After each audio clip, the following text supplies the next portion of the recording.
Assalamualaikum warahmatullahi taala wabarakatuh. Selamat siang, salam sejahtera untuk kita semua. Perkenalkan, nama saya Ahmad Amin SEMM. Saya dosen tetap program studi manajemen Fakultas Ekonomika dan Bisnis Universitas Pertiba. Saya sudah bergabung menjadi dosen di program studi manajemen ini sejak tahun 2018 sampai dengan sekarang. Sebagai dosen, saya tentu sudah melakukan tridharma perguruan tinggi, baik di bidang pengajaran, penelitian, dan pengabdian kepada masyarakat. Video ini dibuat dalam rangka untuk sebagai satu syarat untuk mengikuti sertifikasi dosen dalam bidang pengajaran dalam bentuk pernyataan diri dosen dalam unjuk kerja tridharma perguruan tinggi. Bidang keahlian saya di bidang manajemen, kekhususan di bidang manajemen pemasaran. Pada kesempatan ini saya akan memaparkan salah satu mata kuliah yang saya ampu, yaitu mata kuliah pengantar bisnis.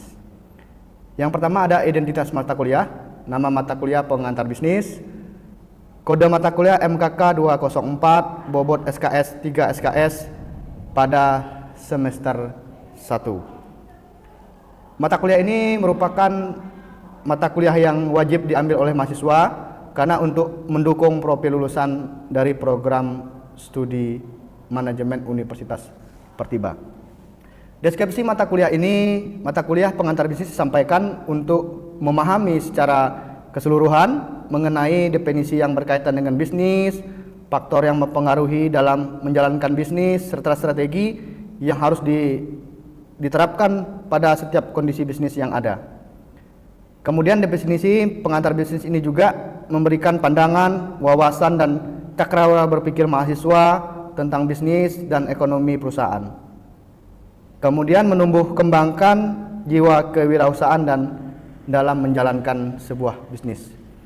Capaian pembelajaran dalam mata kuliah ini, yang pertama, mahasiswa mampu menjelaskan dan mendeskripsikan tentang pengertian, tujuan mempelajari bisnis, pengaruh lingkungan bisnis, dan perubahannya. Kemudian mahasiswa juga mampu memahami dan menjelaskan tentang etika bisnis dan tanggung jawab sosial perusahaan, konsep sharing ekonomi. Selanjutnya juga mahasiswa mampu memahami dan menjelaskan tentang bentuk-bentuk daripada badan usaha. Kemudian mahasiswa mampu memahami dan menjelaskan revolusi industri 4.0 dan society 5.0. Kemudian selanjutnya mahasiswa mampu memahami fungsi produksi, analisis keuangan, fungsi akuntansi, dan fungsi manajemen sumber daya manusia. Kemudian mahasiswa mampu memahami risiko pengembangan usaha dan reorganisasi. Untuk mencapai CPL ini, materi diberikan dalam 14 kali pertemuan dan ditambah 2 pertemuan untuk ujian tengah semester dan diakhiri dengan ujian akhir semester. Pada pertemuan pertama, saya menjelaskan tentang rencana pembelajaran studi, kemudian kontrak perkuliahan dan perkenalan. Pada pertemuan kedua dan ketiga, tentang lingkungan bisnis dan perubahannya. Pertemuan keempat dan 5, saya menjelaskan tentang pokok bahasan tentang sharing ekonomi. Pertemuan ke-6 dan ke-7, pokok bahasan tentang bentuk-bentuk badan usaha. Selanjutnya pada pertemuan ke-8, kami melakukan ujian tengah semester atau mid semester. Selanjutnya pada pertemuan ke-9 ada pokok bahasan tentang operasi dan produksi. Kemudian pertemuan 10 dan 11 ada analisis keuangan dan akuntansi. Pertemuan ke-12 fungsi sumber daya manusia. Dan pertemuan ke-13 tentang strategi promosi dan harga. Pertemuan ke-14 pokok bahasan tentang risiko pengembangan usaha dan reorganisasi. Pertemuan ke-15 pokok bahasan tentang memulai usaha sendiri dan kewirausahaan. Dan pertemuan terakhir, pertemuan ke-16 diakhiri dengan ujian akhir semester atau UAS. Referensi yang saya gunakan di dalam mata kuliah ini yaitu ada pustaka utama dan pustaka pendukung. Pustaka utama seperti buku teks, kemudian ada jurnal penelitian baik nasional maupun internasional, modul pembelajaran maupun sumber lain yang dianggap sesuai dan relevan dengan mata kuliah pengantar bisnis ini. Kemudian selanjutnya ada metode pembelajaran. Metode pembelajaran yang saya lakukan dalam mata kuliah ini yang pertama adalah ceramah, kemudian saya melakukan diskusi dan studi kasus. Di dalam proses pembelajaran bisa saya lakukan secara online dan offline. Untuk kondisi online biasanya saya menggunakan media aplikasi seperti Zoom, Google Meeting, kemudian Google Classroom, Telegram, dan WhatsApp. Kemudian pada pertemuan offline, saya lakukan di ruang kelas secara tatap muka. Selanjutnya ada sistem penilaian. Yang pertama absensi sebesar 15%, ujian tengah semester sebesar 30%, UAS, kuis, diskusi sebesar 15%, ujian akhir semester 40%. Berikut ini saya tampilkan video pembelajaran mata kuliah pengantar bisnis. Terima kasih. Oke, kita mulai ya. Oke, boleh kita mulai? Oke. Assalamualaikum warahmatullahi taala wabarakatuh. Selamat pagi kawan-kawan sekalian. Apa kabar? Alhamdulillah, sehat semua ya? Alhamdulillah wa syukurillah wala haula wala quwata illa billah. Terima kasih kawan-kawan sekalian, kita bisa berjumpa kembali di dalam ruang kelas ini dalam mata kuliah pengantar bisnis. Alhamdulillah kawan-kawan sehat semua ya? Alhamdulillah. Hari ini kita melanjutkan perkuliahan kita mata kuliah pengantar bisnis. Minggu lalu kita mempelajari materi tentang kemarin sharing ekonomi ya. Sharing ekonomi di mana konsep-konsep ekonomi berbagi ya, sharing. Kalau kawan-kawan sering berbagi tidak? Sering ya. Nah, jadi dalam konsep ekonomi juga ada yang kita kenal dengan sharing ekonomi ya. Dan kawan-kawan sudah memahami minggu lalu, dan insya Allah minggu ini Bapak akan menyampaikan materi tentang bentuk-bentuk badan usaha ya.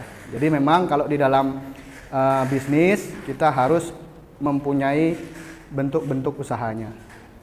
Nah, sebelum kita mulai, ada yang pengen menyampaikan pendapat tentang bentuk badan usaha? Silakan.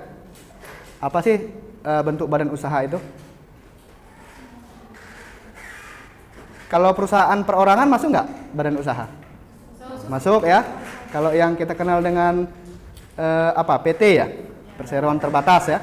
PT juga termasuk bentuk-bentuk badan usaha ya.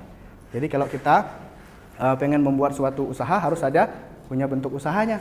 Ya, nanti kita akan ulas lebih lanjut. Ini pertemuan kita ke berapa ya? Pertemuan kita ke-7 ya. Alhamdulillah. Dan minggu depan kita akan mengikuti ujian tengah semester ya. Ya. Nah, ini bentuk-bentuk dari organisasi bisnis. Itu yang pertama, ada yang kita kenal dengan perseroan, perusahaan perseorangan ya. Perseorangan ini apa sih kira-kira perusahaan perseorangan? Kemudian selanjutnya ada perusahaan kemitraan, bermitra ya. Ini sebenarnya kemarin konsep sharing ekonomi juga masuk di sini ya. Kemitraan ya. Bagaimana kalau kita ambil contoh kemarin misalnya perusahaan yang bermitra seperti Gojek ya, dan platform-platform bisnis yang lainnya. Kemudian ini partnership ya, bermitra. Bentuknya bisa firma ya, kemudian CP, bisa PT. Ada yang bisa sampaikan CP apa? CP itu apa sih? Apa? Coba cari dulu apa CP. Oke, itu CP ya. Bisa juga bentuknya firma. Kalau jarang yang menggunakan bentuk firma karena dia dua orang. Bisa juga dalam bentuk PT atau CP ya. Kemudian korporasi ya, corporate ya. Corporate juga sebuah bentuk organisasi bisnis ya. Kemudian koperasi ya. Kita juga tidak meninggalkan, kita di Indonesia juga masih melekat ini koperasi ya. Dimana sebetulnya konsep minggu lalu konsep sharing ekonomi itu sebetulnya kita juga di awal sudah mengenal koperasi ya. Nah, itu ada bentuk-bentuk daripada organisasi bisnis ya. Ada yang ditanyakan silakan. Tidak ada? Belum ya? Oke, kita lanjutkan. Ini perusahaan perseorangan ya. Kalau perseorangan ini bahasanya bentuk kepemilikannya yang bagaimana? Perseorangan adalah bisnis yang dimiliki oleh seorang pemilik saja, seorang individu ya. Jadi satu, jadi tidak banyak orang ya. Nah ini apa namanya perusahaan perorangan. Jadi hanya satu pemilik saja ya, tidak melakukan partner atau join ya. Keuntungan perusahaan perseroangan atau individu tadi. Ini yang pertama dia semua laba hanya untuk pengusaha, karena dia punya sendiri ya. Ya kalau saya punya usaha sendiri tentu ya buat saya lah ya. Keuntungan perusahaan juga apa namanya buat saya. Kemudian yang kedua organisasinya lebih sederhana, karena dia nggak melibatkan apa namanya banyak pihak lain ya yang melakukan join di dalam sebuah organisasi bisnis. Kemudian juga pengendalian seutuhnya, jadi dia bisa mengendalikan apa namanya bisnis secara sendiri saja. Saya tidak perlu melakukan koordinasi apa namanya terhadap pihak-pihak lain yang berkepentingan di dalam bisnis, karena dia kepemilikannya pure adalah sendiri. Ya. Kemudian ini kalau dari sisi pajak juga biasanya lebih rendah, ya. Karena kita melakukan sebuah apa namanya sebuah usaha, sebuah bisnis tentu ada regulasi yang harus kita ikuti ya. Bagaimana kita apa namanya melakukan etika di dalam sebuah bisnis ya. Kemudian apa-apa saja yang menjadi tanggung jawab sosial di dalam kita melakukan sebuah bisnis. Memang kita di dalam melakukan sebuah bisnis tentu pure ya mencari keuntungan laba ya, cari laba keuntungan dari sebuah bisnis ya. Tetapi kan kita harus memperhatikan etika-etika di dalam sebuah bisnis ya.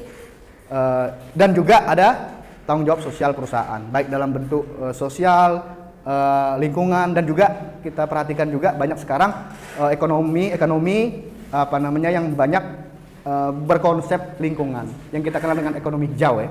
Banyak di mana isu lingkungan sangat menjadi apa namanya isu strategis dalam sebuah bisnis. Ini tadi apa namanya keuntungannya. Yang pertama tadi labanya dia gunakan sendiri, kemudian organisasinya juga sederhana, tidak perlu yang ribet-ribet. Kemudian juga pengendaliannya seutuhnya di tangan karena satu orang saja. Kemudian dari sisi pajak juga mungkin dari pemerintah juga memberikan apa namanya kelonggaran-kelonggaran di dalam bentuk perusahaan perseorangan ini. Bentuk karena dia apa namanya sendiri ya. Misalnya dalam bentuk perusahaan-perusahaan yang dilakukan secara sendiri. Ini kalau kita apa namanya partnership ya. Partner ini berpartner. Partner ini apa artinya ya? Join ya. Join berteman ya. Kerjasama betul. Ini apa namanya keuntungan kalau kita kerjasama join ya. Kita perhatikan ini kalau tadi perseorangan individu, perorangan ini perusahaan partnership atau tadi dikatakan kerjasama ya.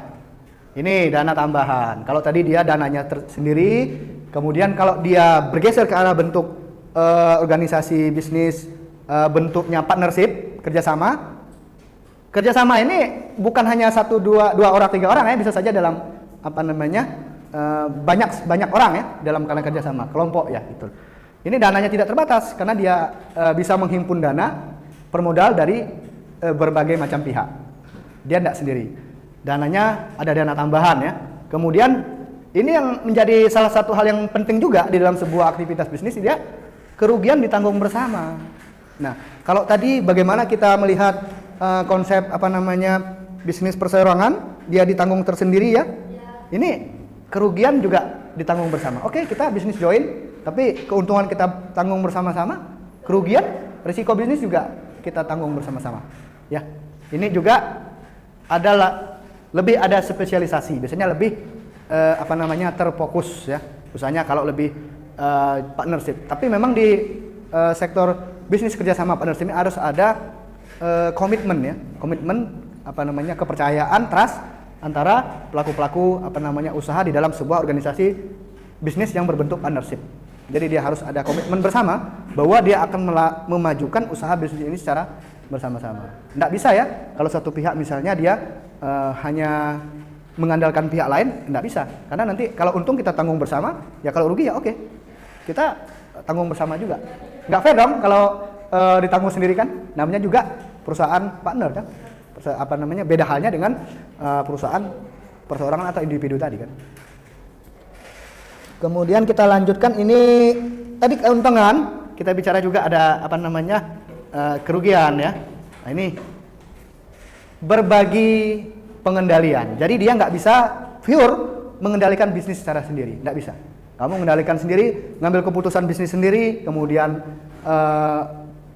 hal-hal lain juga dilakukan sendiri, nggak bisa. Kalau di dalam kegiatan partnership ini kerugian, salah satu kerugian. Dia harus melakukan komunikasi juga kepada pihak lain, kepada temannya yang melakukan partnership. Kemudian tanggung jawab juga tidak terbatas. Tanggung jawabnya apa namanya secara umum, secara luas ya. Kemudian yang ini juga, ini kalau masalah uang, masalah laba ini jadi masalah kadang-kadang ya. Labanya juga harus berbagi laba, berbagi keuntungan. Jangan sampai nanti perusahaan kerjasama partnernya ini ketika dia ada risiko bisnis, dia sharing sama-sama. Namun ketika ada dividen, kerugian, apa namanya keuntungan dia nggak sharing, wah nggak cocok, nggak pas ya. Jadi harus apa namanya dibagi juga secara berbagi laba, keuntungan ya. Jadi kita tekan tadi memang orang melakukan sebuah aktivitas bisnis memang harus mencari keuntungan, mencari laba ya. Beda halnya dengan organisasi atau lembaga yang bergerak di bidang pelayanan publik, itu memang tidak mencari laba ya. Kalau bisnis pure dia akan mencari keuntungan atau laba ya. Cari apa kalau bahasa ininya? Cari cuan ya.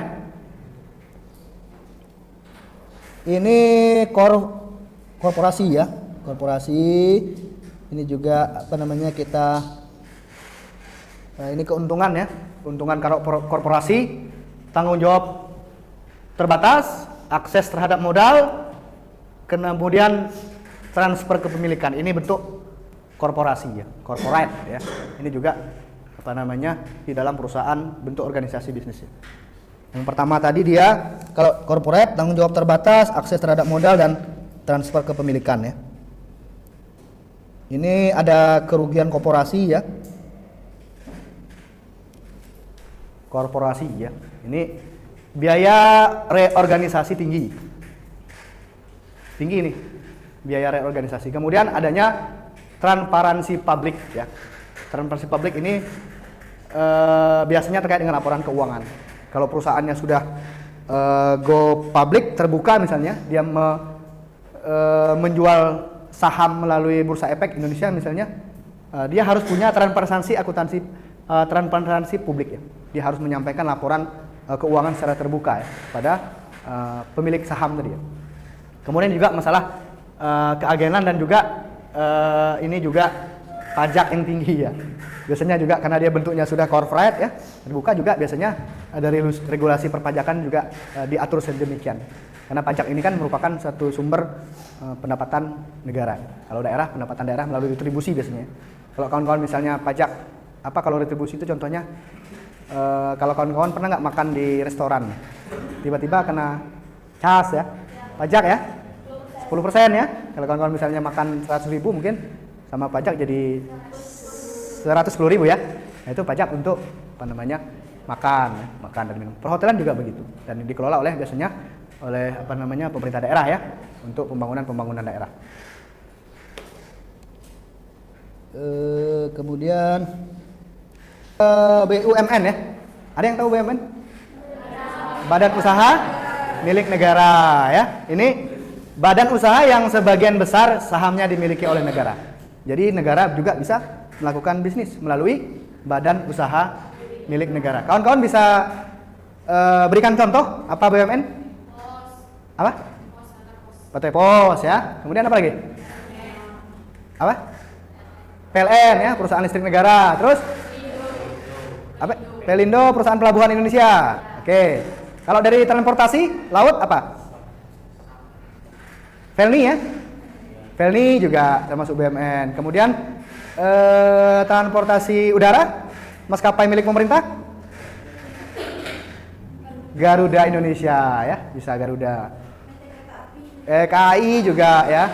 Kalau di angkatan apa namanya di transportasi darat, bis Prum Damri ya, Damri. Kemudian juga ada banyak ya. Pertamina ya, di sektor minyak, gas juga Pertamina ya. Perbankan juga ada ya, perbankan milik pemerintah, Bank Rakyat Indonesia, Bank Negara Indonesia, terus Bank Mandiri ya. BCA enggak masuk BUMN, dia masuk sektor swasta. Ini tadi ya, banyak ya perusahaan-perusahaan apa namanya BUMN ya, badan usaha milik negara, dan badan usaha yang sebagian besar sahamnya dimiliki oleh pemerintah ya. Kemudian kekayaan dipisahkan berdasarkan peraturan pemerintah ya. Jadi biasanya pemerintah membuat regulasi tentang apa namanya BUMN ya. Kalau kemarin ada kita mengenal dengan Kementerian BUMN ya, Badan Usaha Milik Negara ya. Ini apa namanya karakteristik ya? Karakteristik BUMN. Yang pertama, usahanya bersifat membantu pemerintah dalam pembangunan public utilities ya. Kemudian menghasilkan barang karena pertimbangan dan keamanan dan kerahasiaan harus dikuasai oleh negara ya. Misalnya untuk sektor-sektor gas misalnya ya. Kemudian perminyakan juga ya. Kemudian melaksanakan kebijakan strategis pemerintah ya. Ini juga di sektor BUMN. Kemudian tujuan melindungi keselamatan dan kesejahteraan masyarakat. Ini hal yang menjadi paling penting ya. Tujuan melindungi kesejahteraan dan keselamatan dan kesejahteraan masyarakat. Kemudian usaha bersifat komersil dan fungsinya dapat dilakukan oleh swasta. Swasta di sini misalnya dia ada apa namanya kerjasama dengan pihak-pihak swasta ya. Tapi itu tadi melaksanakan kebijakan strategis pemerintah tadi. Ini kita juga koperasi ya. Koperasi. Kawan-kawan di mana kenal koperasi ya dulu? Di sekolah ada nggak koperasi dulu? Ada ya koperasi ya. Tempat koperasi itu biasanya beli apa? Kertas, beli penggaris dan sebagainya, itu apa namanya koperasi. Ini miliknya adalah anggota sekaligus pelanggan. Ini pelanggan biasanya dia melakukan apa namanya pembelian di tempat tersebut. Kemudian kekuasaan tinggi ada pada RAT. RAT ini rapat anggota tahunan ya. Satu anggota adalah satu suara biasanya untuk memberikan dalam rangka RAT ini. Ini organisasi diurus secara demokratis ya. Kemudian kumpulan individu, manajemennya juga bersifat terbuka ya. Kalau di koperasi itu karena bersifat apa namanya keanggotaan koperasi ya.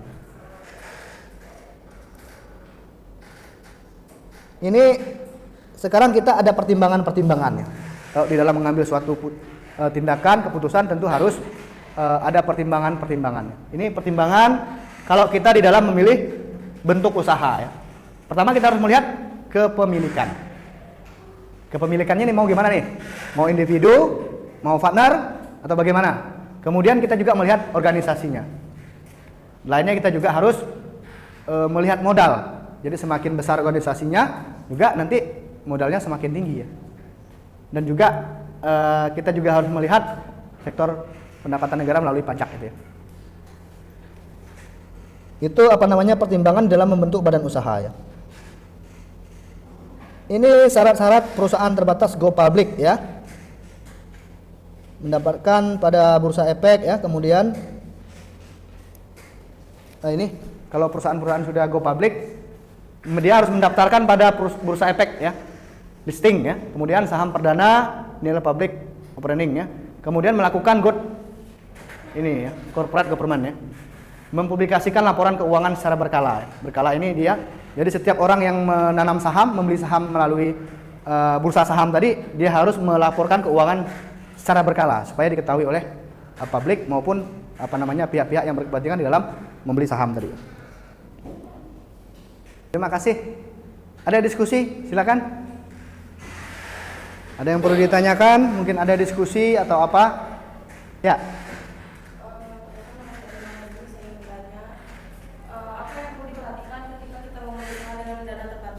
Oke, pertanyaannya bagus ya. Dengan dana terbatas, apa yang perlu kita lakukan untuk membuat usaha? Usahanya yang bentuk perserorongan ya. Ya, bentuk perserorongan. Kalau usaha bentuk perserorongan biasanya dia ada relaksasi dari pemerintah ya. Pemerintah juga biasanya melihat memberikan contohnya kredit usaha rakyat dengan KUR ya, memberikan pinjaman tanpa agunan dan sebagainya, bisa dimanfaatkan dengan dananya terbatas. Memang dana ini kadang-kadang menjadi kendala ya, apalagi bagi pelaku-pelaku usaha kecil menengah ya. Jadi tapi Bapak juga melihat apa namanya dari sisi permodalan, pemerintah juga sudah memberikan kemudahan-kemudahan di dalam apa namanya memberikan permodalan pada sektor usaha kecil menengah (UMKM). Dan sangat terbantu sekali ya ketika memang orang mau mendirikan usaha, disampaikan tadi adik tadi modalnya kurang nih, sedangkan kita harus mendirikan usaha kan. Kalau nggak ada modal kan gimana kan, nggak, sulit kan. Jadi bisa dilakukan dengan pengajuan kredit-kredit ke perbankan, atau misalnya bisa join lah dengan saudaranya, misalnya ada siapa yang dipercaya, oh yuk kita melakukan bisnis ini secara ada yang memberi modal ya, ada juga yang saya bisa buat produknya misalnya, nanti kita ada keuntungan kita tanggung bersama. Oke, bagus pertanyaannya ya, makasih. Siapa namanya? Erina ya. Oke, yang lain ada? Oke, apa? Perkenalkan, nama saya Kirana Nabila Misani. Ya. Saya mau bertanya, bagaimana cara mengatasi kegagalan dan hambatan untuk sebuah usaha? Oke, bagaimana cara menghadapi kegagalan di dalam sebuah usaha? Kalau usaha juga orang nggak mau gagal ya. Wah, kalau gagal nanti repot. Kalau gagal bisnis nanti repot. Bagaimana caranya ketika kita memulai usaha tadi, disampaikan temannya tadi bahwa kita perlu melakukan perencanaan-perencanaan yang matang. Kita perlu merencanakan bagaimana bisnis ini berjalan, permodalannya dan sebagainya. Kemudian kita juga harus kalau di usaha juga pasti ada kompetitor ya. Pesaing itu pasti ada. Kalau dalam sebuah usaha, tentu kita bagaimana upaya kita untuk merebut hati konsumen. Misalnya produk yang kita tawarkan berkualitas ya. Kemudian mungkin dari sisi kualitas pelayanan juga kita harus tingkatkan. Bagaimana nanti dengan misalnya kompetitor kita produknya sejenis ya, kita memberikan pelayanan yang lebih baik, katakan begitu, maka konsumen juga akan melirik produk kita. Kualitasnya baik, kemudian dari sisi harga juga mungkin bersaing ya kompetitor. Apalagi misalnya pada produk-produk tertentu memang pada awal kemunculan pertumbuhan dia, awal kemunculan produk biasanya dia melakukan misalnya promo-promo gitu ya. Promo misalnya beli satu gratis satu gitu ya. Buy one Buy one get one. Tapi dengan perhitungan bisnis ya. Jangan sampai kita melakukan promo-promo tapi nanti kita rugi. Jangan begitu nanti. Tapi untuk pengenalan produk ya is okay lah. Kita harus mengenalkan produk kita ke konsumennya. Itu biasanya dilakukan oleh strategi marketing. Kemudian juga ada kita mengenal dengan kejenuhan pasar ya. Kalau pasar itu sudah jenuh, produk kita kan nanti nggak diminati lagi. Bagaimana kita melakukan inovasi, diversifikasi produk, mengupgrade, baik dari sisi teknologi, kemudian dari sisi kebutuhan konsumen dan sebagainya. Konsumen kan apalagi teknologi juga cepat berubah ya, selera konsumen juga akan bosan, ada jenuh ya, pasar juga pasti jenuh nanti. Ada kejenuhan pasar, makanya kita harus mencari inovasi. Bisa saja dilakukan dengan kita melihat situasi pasar atau kita melakukan riset-riset pasar kecil lah ya. Kemudian ada segmen-segmen pasar tertentu yang harus kita lakukan perubahan pola-pola strateginya. Itu saja mungkin Karina ya. Oke, makasih ya. Masih ada nggak? Udah 2 pertanyaan, cukup ya? Udah cukup? Oke. Terima kasih kawan-kawan sekalian. Kita hari ini sudah berkumpul di kelas ini dalam mata kuliah pengantar bisnis. Materinya tadi bentuk kepemilikan badan usaha ya. Bagaimana tadi sudah Bapak jelaskan. Mudah-mudahan menteri ini bisa menambah pengetahuan kita semua ya, adik-adik kawan-kawan semua. Tidak ada lagi diskusi, tidak ada lagi, cukup. Kita akhiri pertemuan ini. Apabila ada salah-salah kata saya juga mohon dimaafkan. Insya Allah kita dipertemukan kembali pada minggu Kamis yang akan datang. Kita akhiri. Wabillahi taufiq wal hidayah. Wassalamualaikum warahmatullahi wabarakatuh. Selamat pagi, terima kasih. Oke ya, terima kasih.